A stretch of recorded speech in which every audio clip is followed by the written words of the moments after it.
the weather forecast with C3 Production. Good evening, ladies and gentlemen. It's yet another pleasure to have you for this brand new edition of the weather forecast. Thunder showers are expected in most parts of the center, the southeast, the western highlands, and the coastline, which will record a minimum temperature of 16 degrees. That is in the northwest region of the country, and 18 degrees in the west region, and 19 degrees to be expected in the center, the Adamawa, and the southwest region, and a maximum temperature of 29 degrees. That is in the far north region and the north region, 28 degrees, which will be quite calm this evening. For details, ladies and gentlemen, let's go to the Adamawa region, where it will be cloudy in the whole region this evening and until the morning with zero chance of precipitation. We'll have a minimum temperature of 19 to 23 degrees. Next, let's go to the littoral region, where light showers are expected with thunderstorms in Yabasi and Kongsamba, and the rest will be cloudy until the morning. We will record a maximum temperature of 29 degrees. Let's end now with the northwest region, where showers are expected in most of the towns in the northwest region, and it will be cloudy until the morning with a minimum temperature of 15 to 20 degrees. Ladies and gentlemen, with such weather condition, it's time for you to select your groundnut for cultivation. Have a good night. God bless you. Take good care of yourselves.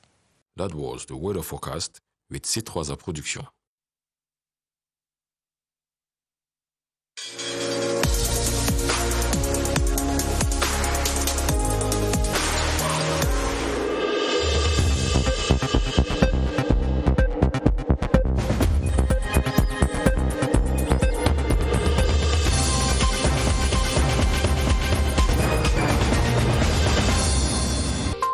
Archbishop Emeritus of Douala, His Eminence Christian Cardinal TUMI, believer in life after resurrection, is interred and posthumously raised to the dignity of Commander of the Order of Valor by Prime Minister Joseph John Gute. The Republic of Chad has lost its president, Idriss Déby Itno. The 68-year-old leader succumbed to injuries sustained on the battlefield against rebels. The military council, led by his son, General Mahamad Idriss Déby, takes control for the next 18 months.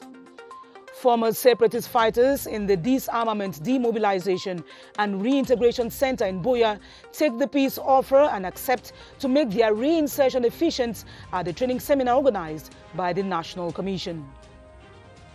Good evening and thanks for joining us. Those were the headlines of the 7:30 News.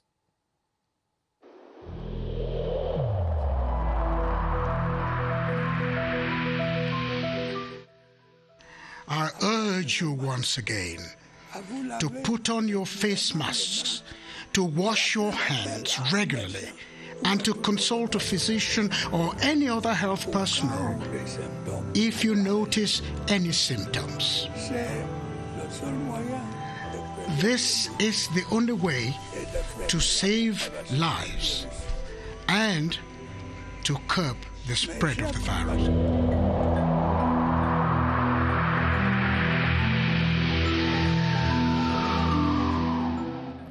Welcome back. The Archbishop Emeritus of Douala, His Eminence Christian Cardinal TUMI, now rests in the St. Peter and Paul Cathedral in Douala. Cameroon's lone cardinal was interred today after an over 3-hour requiem, where President Paul Biya was represented by Prime Minister Joseph John Gute.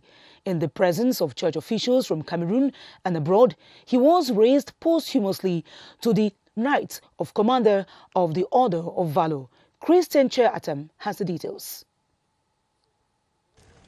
Prime Minister Joseph John Gute, representing the President of the Republic, arrived at the vicinity of the St. Peter and Paul Cathedral at 5 minutes to 10 a.m. and first paid honors to the national colors. He was received at the entrance to the St. Peter and Paul Cathedral by the Archbishop of Douala, Samuel Kleda, and the Apostolic Nuncio to Cameroon and Equatorial Guinea, Julio Murat. After the reading of condolence messages from Pope Francis and President Paul Biya, and in front of the community of cardinals, religious workers, guests, and lay Christians, Christian Cardinal TUMI was accorded one final mark of recognition by the state. A ceremony performed by Prime Minister Joseph John Gute, representative of the President of the Republic. Christian Cardinal TUMI, in the name of the President of the Republic, and by virtue of the powers conferred upon us, we raise you to the dignity of Commander of the Order of Valor.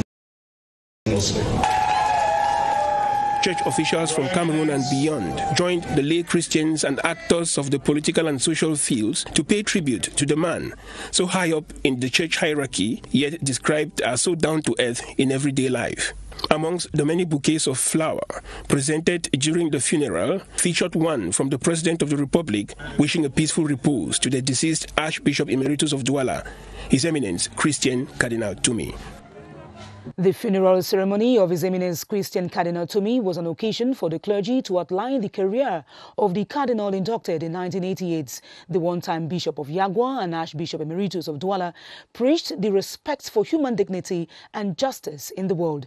Alphonse Abongwa now presents what the Cardinal stood for in his ministry. There is no doubt about it. For over 90 years of his life on earth, Christian Cardinal TUMI imprinted an indelible mark in the history of his country and the church.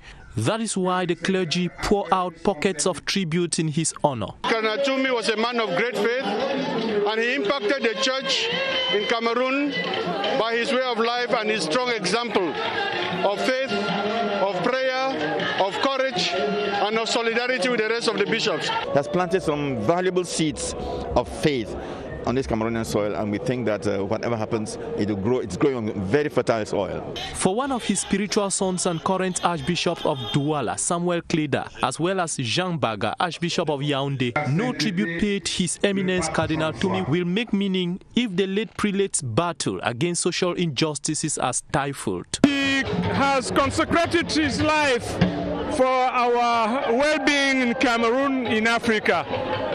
We thank God for this gift, and we hope to continue this fight for the values, for the gospel, for a new Cameroon and a new society. The moderator of the PCC, Right Reverend Funky Samuel Foba, imams and other religious leaders also left warm words for Cardinal TUMI, who, according to Julio Murat, Apostolic Nuncio to Cameroon and Equatorial Guinea, journeys back to his creator to join in singing hallelujah choruses from a heavenly realm. The final Mass celebrated to pay homage to the respected and renowned prelate Christian Cardinal TUMI pulled thousands from across the globe, from the Apostolic Nuncio to Cameroon and Equatorial Guinea to the Archbishops of Kinshasa and Ouagadougou. The testimonies made describe the man of God as a devout prophet with an immense faith in the resurrection. Their eulogies is in the following reports with Veronica Benyala.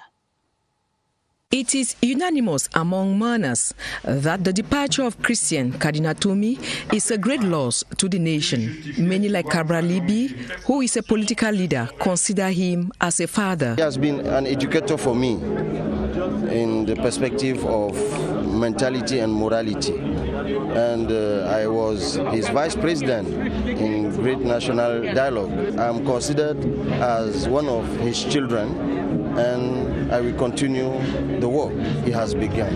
Nijon Frundi says nothing could have stopped him from attending the funeral. Only a man of faith and a man of God, but a close friend and a brother. A man of good standing in the society that deserves a befitting burial.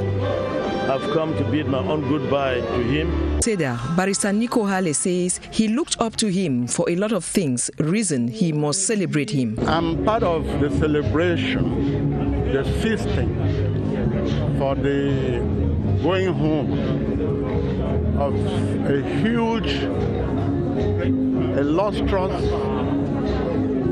very, very unassuming, patriotic, peaceful, and loving personality.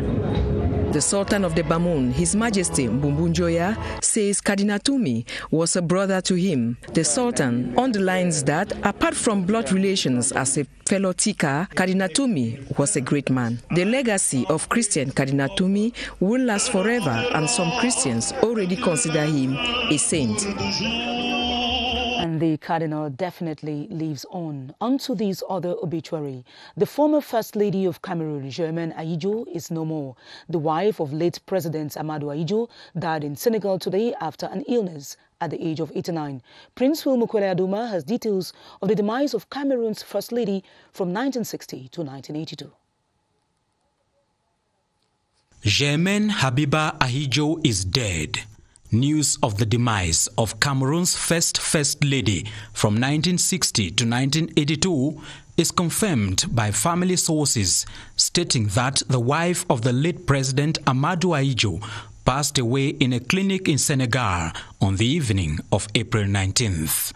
The daughter of Mokolo in the far north and trained nurse from France is the oldest of the Ahidjo home state, quitting the stage at 89 after spending post-presidential life with her husband in Senegal until his earlier demise in 1989. The honorary member of the then Cameroon National Union Party, who watched the immediate post-independent Cameroon constructed in her eyes, was mother of many children, some of them supporting nation building through their public service. And this is the case with Madame Aminatou Ahidjo, board chair of the Yaoundé Conference Center. And the Chadian President Idriss Déby Itno, who emerged victorious on the April 11 presidential election, has died. His passing was announced by the Chadian military today, indicating that the 68-year-old leader succumbed to injuries sustained on the battle line to defeat rebel movements. The country will be headed by a military council for 18 months, with the son of the deceased, General Mahamad Idriss Déby, at the lead. Charles Ebounet has the details. Out of 68 years on earth, 30 of them were spent as president, enough time to end the journey as predicted by the actor himself. J'ai préféré aller mourir sur le terrain et ne pas voir le désordre qui s'en suivra. The Chadian president was a warlord who became a symbol for stability in a country wrapped in civil war memories. Que vous avez vu un jour un chef d'État prendre une arme et aller se battre? Vous croyez que je l'ai fait parce que je suis brave? The announcement of Mahamad Idriss Itno's death on state media as a byproduct of frontline clashes ended his engagement to outwin terrorism in the Sahel area and came a day after he was declared as the provisional winner of the latest presidential poll.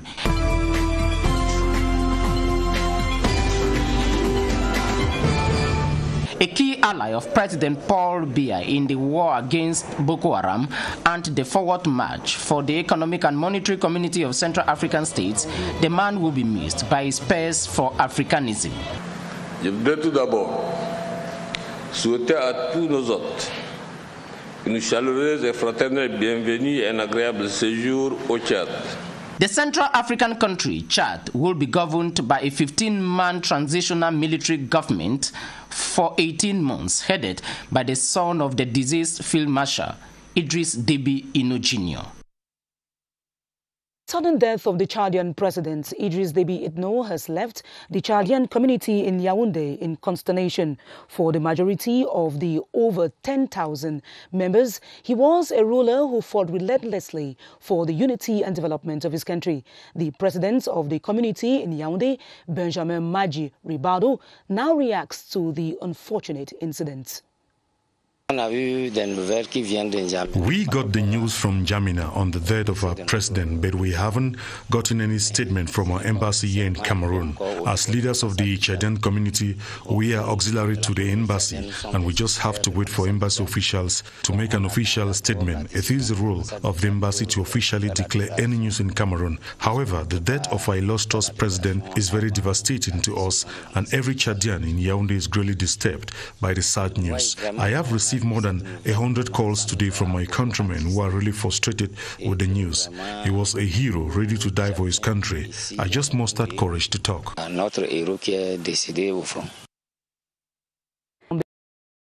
The demise of the Chadian president, over 3,000 medals in various categories of national orders will be awarded this May 20 by the Grand Master of National Orders, President Paul Biya. The Council's national orders are meeting at the Unity Palace in a session to propose the candidates. It is chaired by the Grand Chancellor of National Orders, Philemon Yang. Chief Unity Palace correspondent Ashunienti has the details. With brisk, calculated steps and beaming with assurance, Philemon Yang comes to open this session of the Councils of National Orders for the first time since his appointment. I feel comfortable. This is a state duty, and I am learning, and I hope I will learn very fast. This is an exercise which has been done before, even though I'm here for the first time. I am comfortable because I am surrounded by very competent people. With this confidence, he gives clear directives on how the picking of medal recipients should be done. We should select candidates who continue to enhance the wonderful image of Cameroon in all places and at all times. For 20th May this year, 3,350 medals will be distributed, broken down as follows. Order of Valor, 300 medals. Cameroon National Order of Merit, 1,300 medals. Agricultural Order of Merit, 300 medals. A Sport Order of Merit, 150 medals. Medal of Merit of the Forces of Law and Order, 1,300 medals. The members of the national orders are meeting behind closed doors, and their proposals are not to leak out until the Grand Master, President Paul Biya, has given his approval. Last year, medals were awarded without a 20th May ceremony because of the COVID-19 pandemic. This Tuesday, 20th April 2021, everybody entering the Unity Palace takes a compulsory COVID-19 test. Only those with negative results are allowed access, including reporters. And on to development news, the construction of the headquarters of the Supreme State Audit has been assessed by the Minister Delegate at the Presidency in charge of public contracts, Ibrahim Talba Mala. This was done alongside other projects under the 3-year emergency plan in the Central Region during a 4-day tour. Marie-Claire Do Kwancha has more. The Central Region plays host to a couple of government projects which, when completed, will give a new image to the region. To evaluate the level of execution and get first-hand information on why some of the projects are still far behind deadline, Minister Talba Mala of Public Contracts embarked on this exercise, with the first stop being the structure that will hold General Secretariat of the Organization of Supreme State Audit Institutions in Africa, dubbed AFROSAI. In the presence of the Minister Delegate at the Presidency in charge of Supreme State Audit, the construction company revealed that work on the 5-story general edifice is 98% done. Officials of the construction company say they are optimistic that the deadline will be met if government increases its financial effort. Second, third and last lap of Minister Talba Mala on this first day of his evaluation tour took him to Komifak, the Obala called flyover, as well as the Bachenga Tui Yoko stretch of road. I'm very satisfied for what I have seen since this morning and for the achievement of all these projects. At each of these stops, the construction companies gave an update report about the progress of work, difficulties encountered, as well as projections for the future. Contractors were asked to synchronize efforts and mobilize human resources so as to meet deadline. One of our headline stories, former separatist fighters lodged in the Disarmament, Demobilization and Reintegration Center in Buea have been urged to take advantage of the opportunity given them for an effective reintegration and adaptation. This was in the course of a seminar in Buea organized by the National Commission for Disarmament, Demobilization and Reintegration. Larry Evande tells us more.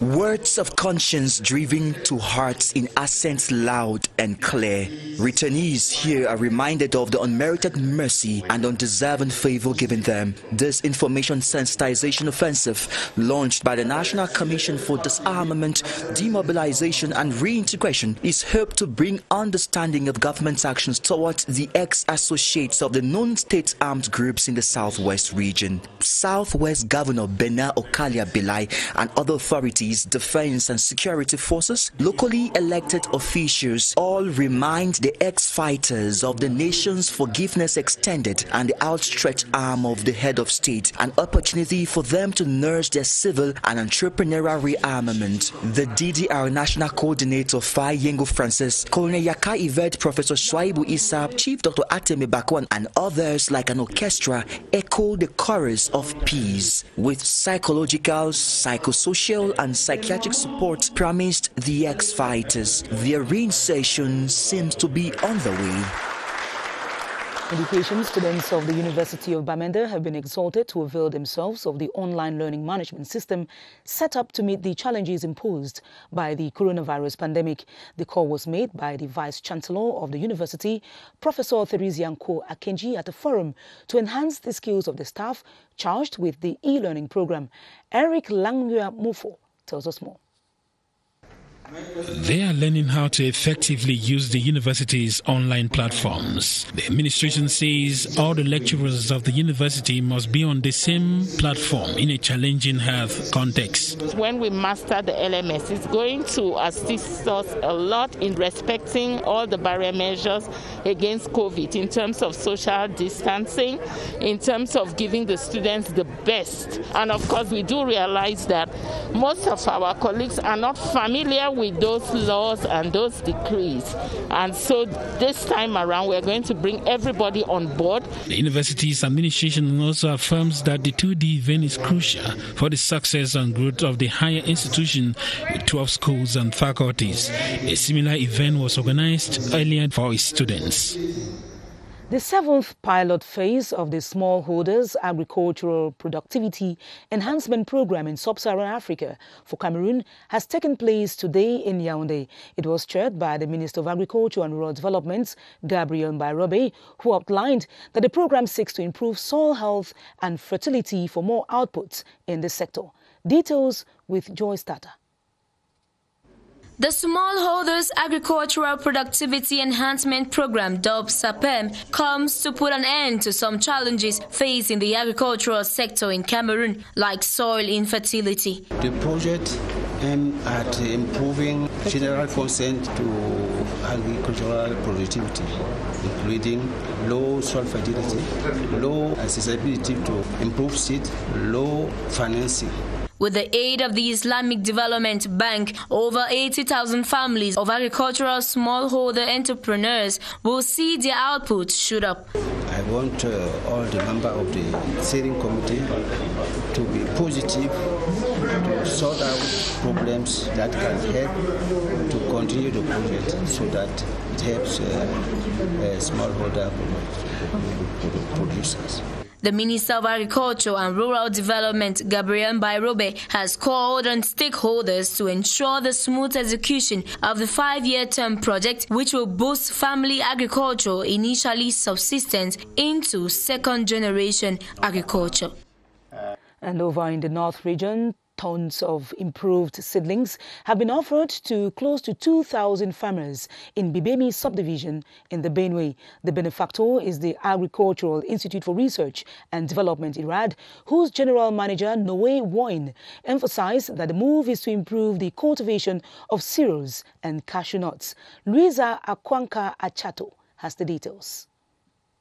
Climate change, plant diseases, and the use of seedlings with limited yields are some of the factors which have stunted the productivity of the agricultural sector of Bibemi subdivision in Benue division, whose farmers are bearing the brunt aggravated by the raging COVID-19 pandemic. 1,730 of these, among them over 1,000 female farmers from Jalumi, Padame and other villages of the locality, have received 10 tons of improved seedlings from the Agricultural Institute for Research and Development, IRAD, for cultivation on a land expanse of 5,000 hectares to remedy the situation. The basic seeds of maize, soybeans, sorghum and cashew nuts are to help the farmers of Bibemi to realize a sustainable food production. Cashew nut production would be stepped up in the area, given the economic potential it represents for the region and the nation as a whole. It's a cash crop today. Bibemi has shown that its agricultural activity is very intense, since Bibemi is considered as a bread bucket of Benue division. The 5 beneficiary common initiative groups were advised to make wise use of the seedlings, follow up and training effort to reinvigorate the locality's agricultural sector and thus upgrade their livelihoods.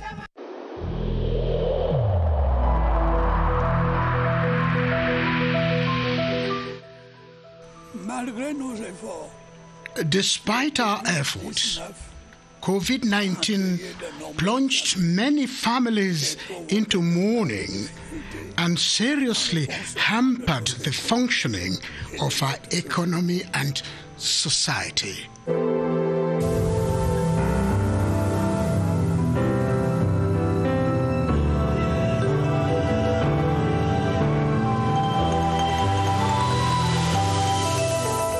Cameroon is now in possession of two types of COVID-19 vaccines, the Sinopharm and the AstraZeneca. Both are currently being administered in the 10 regions, and the population is eager to know what the difference is as they voluntarily go for the jabs. Baldwin Sama and his guest, Dr. Joseph Fokam, at the Public Health Emergency Operations Center, now talk on how distinct the boosters are. Hello, Baldwin. Good evening to you, Esther Kima. Effectively, we have two different types of vaccines available in Cameroon after the arrival of the Sinopharm vaccines. We had last weekend had the arrival of the AstraZeneca vaccines to Cameroon. Let us find out from our guest tonight, Dr. Joseph Fokam, what's the difference in terms of efficiency between these two vaccines, the Sinopharm and the AstraZeneca. Good evening to you, Doctor. Good evening, Baldwin. What are the differences in terms of efficiency between these two vaccines we already have in Cameroon? Effectively, Baldwin, in Cameroon now we have the AstraZeneca vaccine and also the Sinopharm vaccine as well. And you know, in a context of a pandemic like COVID-19, which is considered to be an emergency, a vaccine efficacy is acceptable once it is above 50%. And for these two vaccines, it has been confirmed that their efficacy of the two of them is highly above this 50%, meaning that this vaccine is going to protect the maximum number of people in the community. And the other difference that we may try to look at is also in terms of side effects. The two vaccines seem not to have any significant side effect as well, and that's why Cameroon accepted the tolerability of this vaccine within our context. So far, we have vaccinated more than 3,000 Cameroonians. We haven't heard of any serious adverse event from this vaccine, including I myself. So we really encourage everybody to go out for that vaccine. We also have in place a 45 days monitoring strategy just to make sure if there's any event, we are going to take care of that on time also. Thank you so much, Dr. Joseph Fokam, for all those explanations. We should not doubt any of the vaccines. We should go for these vaccines, have ourselves administered any of the vaccines as one of the ways to break the contamination chain of the coronavirus in Cameroon. Back to you, Esther Kima. Thanks very much, Baldwin Summer. AstraZeneca or Sinopharm all have above 50% efficacy rate, and so it is safe to get your jabs. On to this advertorial. MTN Cameroon is back for the sponsorship of golf competitions in the country. The company has renewed its deal and is standing for an amateur golf competition organized at the Yaoundé Golf Club. Baldwin Summer has the details. After withdrawing from sponsoring golf for close to 10 years, MTN Cameroon, in our efforts to promote sports in Cameroon, is back to sponsor golf. This amateur competition at the Yaoundé Golf Club, sponsored by MTN Cameroon, brought together over 50 amateur and professional golfers. We're involved in golf because it's a sport that's good for health, but it's also good for the environment. And we have a focus as MTN on environment and social and governance. And golf clubs create a great opportunity for green areas. And here in Yaoundé, it's an amazing golf club, and it creates a green area that creates good for the environment. I'm so happy with the return of MTN to sponsor golf. We are honored given that this return coincides with the completion here at the Yaoundé Golf Club. Our wish has always been that MTN participates in the promotion of sport movement in Cameroon. For over 5 days, some simple techniques in golf were taught, with many encouraged to practice this discipline on regular basis. An initiative golfers say will go a long way to promote its practice in Cameroon. The game of golf, first it's precision, and then it's the force with which you hit, but it's also the psychology. If you're not in a good psychological state, you can't have a good score. And these three things combined reinforces aspects of leadership. And so I would encourage anybody and people who are into leadership roles and positions to take up the game of golf. The love story between MTN Cameroon and golf has been reignited with hopes for the love flames to keep burning. That will be all for this edition of the 7:30 News, in which you mainly heard that the Archbishop Emeritus of Douala, His Eminence Christian Cardinal TUMI, the believer in life after resurrection, has been interred and he has been posthumously raised to the dignity of Commander of the Order of Valor by Prime Minister Joseph John Goethe, representing the head of state, President Paul Biya, at the funeral ceremony. And at 10 p.m. on CRTV, you will be treated to an interview with the Archbishop of Bamenda, His Grace Andrew Mkeya, on the legacy of Christian Cardinal TUMI. He is interviewed by Charles Ebonet. At 8:30 p.m., join Adel Mbala for the news in the French language. I'll be back tomorrow, God willing, at 7:30 p.m. Our programs continue on the CRTV. Stay safe from the coronavirus, and why not take the COVID-19 jabs if you can. Good night.